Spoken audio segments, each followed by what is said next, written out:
Адам мейман, келіп кетер тірлікке. Біреу білсек, біреу мұны білдік пе? Тағдыр қатал ұзақ жасын қызғанар, өнегеңмен ұрпағыңа із қалар. Адам баласы өмірге шіретіп келгеннен ақ, оның маңдайына жазылған тағдыры, ғұмыр жолы, өлшенген уақыты қоғамдағы өз орны болады. Адам туғаннан жақсы, не жаман болмайды. Балалық шақтан алған тәрбие, өскен орта, ата-бабаларыңның тектілік геномы, алған білімі, өмірдегі адамға ықпал ететін әртүрлі жағдайлары адам баласын не азамат, не күйбен тіршілік етеді. Елінің елеулі азаматы, халық ұлы Шәріпхан туралы бейнефильмді ізгі ниет, зор сағынышпен еске ала отырып ұсынамыз. Естелік марқұм болған ағасы Талғат атынан жүргізіледі. Тарихы терең Тарбағатай өңірінде өмірмен өнеге, қызметке адалдығымен жұрттың алдынан көрініп, есімдері елесінде сақталып қалған тұлғалар аз емес.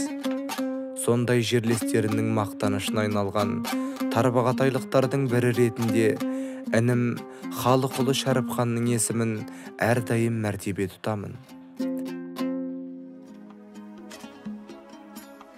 Шәріпхан 1950 жылы 7 маусымда Тарбағатай ауданы Покровка, қазіргі Маңырақ ауылында қарапайым колхозшы отбасында дүниеге келді. Бір үйде 6 бала, 3 ұл 3 қыз өмірге келіп, әке-шешеміздің арқасында ешкімнен кем болмай, қатардан қалмай ер жеттік. Әкеміз халық саты Дәулетбай Көтешіннен тарайтын Тәнтібай бидің ұрпағы әкемейден тарайды. Ол 1968 жылы Покровка орта мектебін үздік бітіріп, Өскемен қаласының құрылыс жол институтына оқуға түседі. 1970 жылдан бастап оқу Шымкентте жалғасады. Бауырымның еңбек сүйгіштігі, қабілеттілігі жас кезінен білінген. 1972 жылы студенттік құрылыс отрядының құрамында жүріп, мақта жинау науқанында комбайн жүргізушісі ретінде өзгелерден оза шауып, еңбек үздігі медалімен марапатталды. Келі оңтүстік өлкесінде інім болашақ жан жары аяулы келінім Бағиламен кездесіп отбасын құрды. 1974 жылы екеуі туған жерге оралып, сол жылы Тарбағатай ауданы ауыл шаруашылық басқармасының құрылыс бөлімінің инженері болып еңбек жолын бастайды. Қызмет сатысымен қарапайым құрылыс инженерінен аудан әкімінің бірінші орынбасарына дейін көтерілді.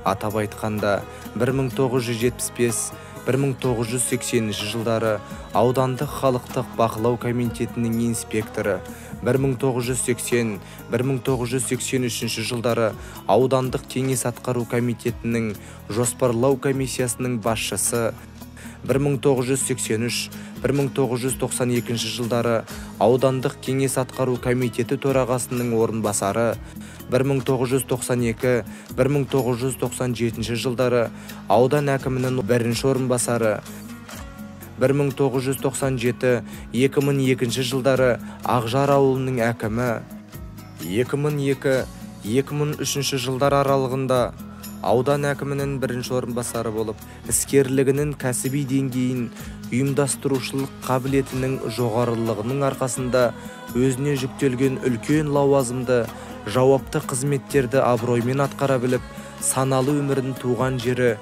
Тарбағатай ауданының экономикасын, әлеуметтік жағдайын нығайтуға арнады.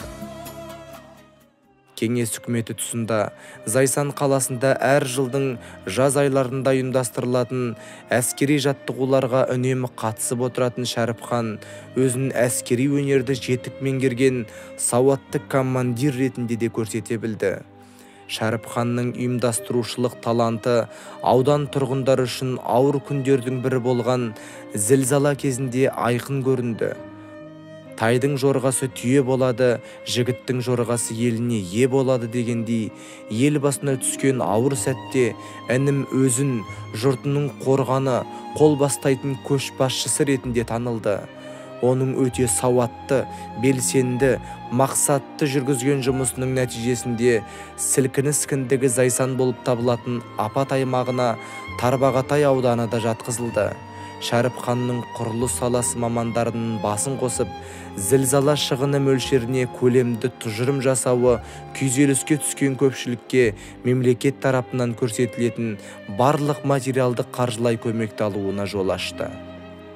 2 жылға созылған осы аса бір күрделі кезеңде жарғақ құлағы жастыққа тимей, уақыт демалыс мерекемен санаспай, ел игілігіне адал қызмет еткен жандардың бірі әрі бірегейі менің бауырым болатын. Көмекке келген құрылысшылар мен аудан еңбеккерлерінің, шаруашылық басшыларының қажырлы еңбек арқасында 1500-ден астам тұрғын үй, 3 мектеп, 1 балабақша, 2 су құбыры, 35 шақырым жол салынса, Ақжар Ақмектеп, Ақжар Жетарал, Ақжар Құйған аралығында 70 километр жол асфальттанып, Ақжар Тұғыл кенттеріндегі көшелер жөнделді. Сол кездегі Қазақстан Республикасының төтенше жағдайлар министрі Николай Макиевский Шәріпханның жер сілкінісінің зардаптарын жою жөніндегі аудандық штабтың жетекшісі ретіндегі жұмыстарын жоғары бағалады. Осы кезеңдегі негізгі құрылыс жұмыстарына байланысты мәселе талқыланғанда Шәріпханның пікірімен міндетті түрде санасып отыратын. Сол кездегі аудан басшысы болған Сайлаухан Абылханұлы, біз аудан басшылары барлық күрделі де қиын жұмыстарды Шәріпханның мойнына жүктеп беріппіз. Шәкең өзіне тапсырылған кез келген жұмысты тиянақты, сапалы орындауға жан тәнін салатын, өтірікке, көзбояушылыққа, жағымпаздыққа жоқ, ойындағысын адамның бетіне айтатын таза, бірбеткей қайсар азамат еді деген сөзі әлі жадымызда. 1997 жылғы мамыр айында президент қаулысымен Тарбағатай мен Ақсуат аудандары қосылып, жұмыс істеп тұрған мекемелер жаңа аудан орталығы Ақсуатқа көшірілді. Сол кездегі халықтың дүрлігін күнде әкімшілік алдына келіп, аштық жариялап, әртүрлі тақырыпта айғай-шу шығарып тұрған кезінде жалғыз өз олармен тіл табысып, халықты сабырға шақырып, үлкен жұмыс жасаған еді. Аудан орталығы ауысқан соң, босап қалған ғимараттарды бұзып алуға әрекет жасау үшін қолдарына күрек, балталарын алып, сайланған топтар шықты. Інім күні-түні күзет қойып, ғимараттарды сақтап қалудың басында өзі тұрды. Қазір сол мекемелерді халық игілігіне пайдаланып отыр. Осындай қысылтаяң кезенде ел арасында беделі бар Шәріпханға Ақжар ауылдық округінің әкімі және аудан әкімінің орынбасарлық жұмысы қоса жүктелді. Өзі басқарған Ақжар округі аудандағы 17 ауыл округі арасында халыққа мәдени тұрмыстық қызмет көрсету, санитарлық тазалық жағдайы, ауыл шаруашылығы саласын дамыту және басқа да көрсеткіштер бойынша үнемі алдыңғы орындарда болды. Ауданымыздың сол кездегі бас имамы Қуат Қажы Солтанбекұлының бастамасымен бүкіл қазаққа ұран болған Қаракерей Қабанбай Батыр бабамыздың төп атасы Байжігіт бабамыздың есімі берілетін мешіт құрылысы басталды. Құрылыс басталғаннан бастап ең соңғы тасы қаланып, ашылған күніне дейін басы қасында жүрген Шәріпхан еді. Келесі сөз кезегін аудан әкімінің орынбасары Қалықов Шәріпхан мырзаға береміз. Құрметті ағайын, мұсылман қауым, бүгін мынау Ақжар ауылында бір үлкен мереке, үлкен той деп есептеуіміз керек. Оның себебі осы Тарбағатай өңірінде тұратын мекендейтін халық сол Байжігіт ақсақалдың. Шәріпханның басшылық қабілеті мен іскерлік икемділігінің көре білген Тарбағатай ауданының әкімдігі 2002 жылы оған біріккен аудан әкімінің бірінші орынбасарлығы қызметін ұсынды. Сонымен қатар құрылыс, коммуналдық қызмет, жолдар және әкімшілік жұмыстарына байланысты ұйымдастыру жұмыстарын қатар алып жүрді. Алайда жастай мемлекеттік қызметтің ыстығы мен суығында болған Шәкеңнің осы жылдары денсаулығы сыр бере бастады. Кеңестік жүйе кезіндегі жұмыс ауыр өтпелі кезең жылдары және әкімдіктегі жанкештілік жұмыстар жүрекке әсерін тигізбей қоймады. 2003 жылы іні мемлекеттік қызметпен қош айтысты. Денсаулығы сәл жақсарған кезде Шәріпханды Өскемен ұн тарту комбинатының басшылығы осы мекеменің техникалық бөлімін басқаруға шақырды. Комбинатта да өзін іскер, сауатты маман ретінде көрсете білді. Алайда 2008 жылы жүрекке жасалған ауыр отадан кейін зейнеткерлік жасқа жетпестен еңбектен қол үзуге мәжбүр болды. Ерен еңбегі үшін 2002 жылы Қазақстан тәуелсіздігіне 10 жыл мерекелік медалімен, 3 рет облыстық кеңес атқару комитетінің грамоталарымен марапатталды. Шәріпхан бауырым қарапайым мінезімен, еңбек сүйгіштігімен, шаруа адамдарына деген қамқоршылығымен, адалдығымен ел құрметіне бөленді. Туған жеріне сіңірген еңбегін жерлестеріміз 2011 жылы Тарбағатай ауданының құрметті азамат атағын берумен бағалады. Шәріпхан тек қана жақсы қызметтер емес, жан-жақты дамыған, он саусағынан өнері тамған іскер жан еді.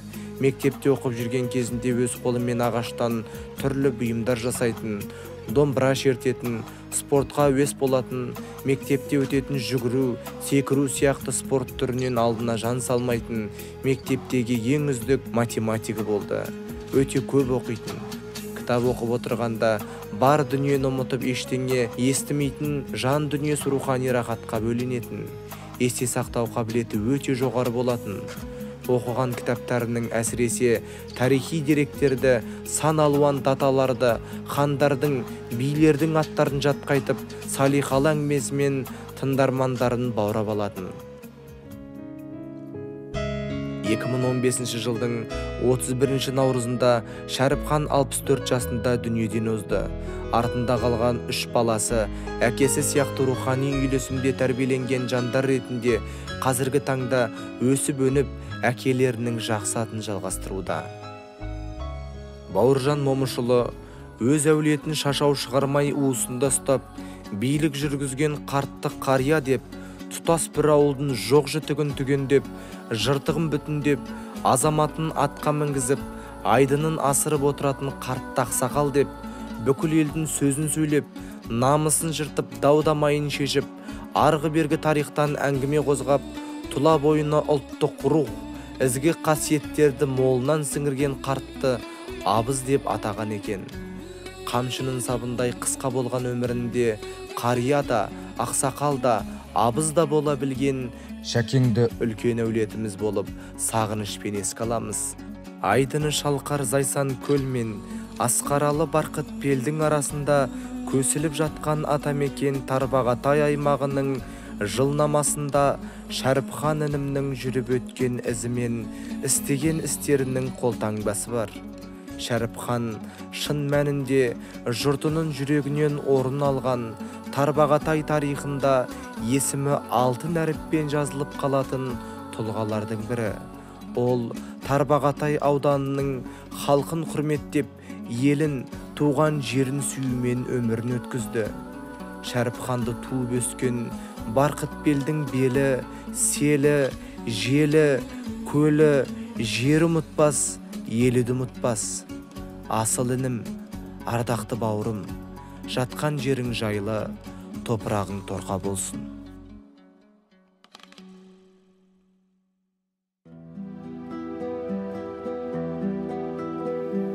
Бар асыл, қасиетті жиып өскен, тұлғалы адам еді өр мінезді, толағайдай бойында болып бір күш, елін сүйген ерлердің бірі еді. Әкім болды, халқына жақын болды, күш жігерін елім деп сарқыды көп. Ақтықты туғып, пәктікті ғана жақтап, ақырын жүріп, анық адал іс қылды тек. Ешкімді де жамандыққа бермей қиып, көрмеді де басын ол бедел киіп, туған ел, туған жерін бағалаған жан еді ол, зор асқақ, ойы биік. Аңдушы да болды басқан қадамын, ондайларға көз жұмып қарай білді. Қашанда биік тұрып адамдығы, жақсылықтың жолымен тура жүрді. бұрқасынмен боранда да ықтамады, қиянатқа да төзді бірақ бұқпады. Озбырлар озып жолын жауып жатса да, адалдықпен адамдықтан шықпады. Қиянат құрықтап жолын жауып сапар бітті, жан жарасы қоймады алып жықты. 65-ке де жет алмады қайран ағам, кетті мәңгі аманаттап ізгілікті. Орнында бар оңалар дейді халық, 3 балаң ізіңдей ғой артта қалған. Жақсының ат өлмейді дегендей бір бәйтерексіз тамырын кеңге салған.